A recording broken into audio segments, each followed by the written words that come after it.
యెహోవా నన్ను బాధించువారు ఎంతో విస్తరించి ఉన్నారు, నా మీదికి లేచువారు అనేకులు. దేవుని వలన అతనికి రక్షణ ఏమీ దొరకదని నన్ను గూర్చి చెప్పువారు అనేకులు.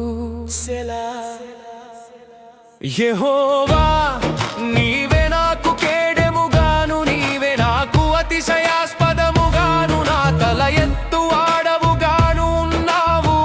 ఎలుగెత్తి నేను యెహోవాకు మొర్ర పెట్టునప్పుడు ఆయన తన పరిశుద్ధ పర్వతము నుండి నాకు ఉత్తరమిచ్చును. యెహోవా నాకు ఆధారము కావున నేను పండుకొని నిద్రపోయి మేలుకొందును.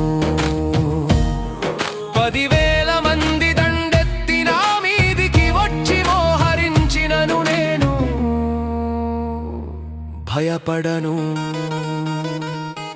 యెహోవా లెమ్ము, నా దేవా నన్ను రక్షింపుము, నా శత్రువులనందరిని దవడ ఎముక మీద కొట్టువాడవు నీవే, దుష్టుల పళ్ళు విరుగగొట్టువాడవు నీవే. రక్షణ యెహోవాదిని ప్రజల మీదికి, నీ ఆశీర్వాదము వచ్చునుగాక. సెలా.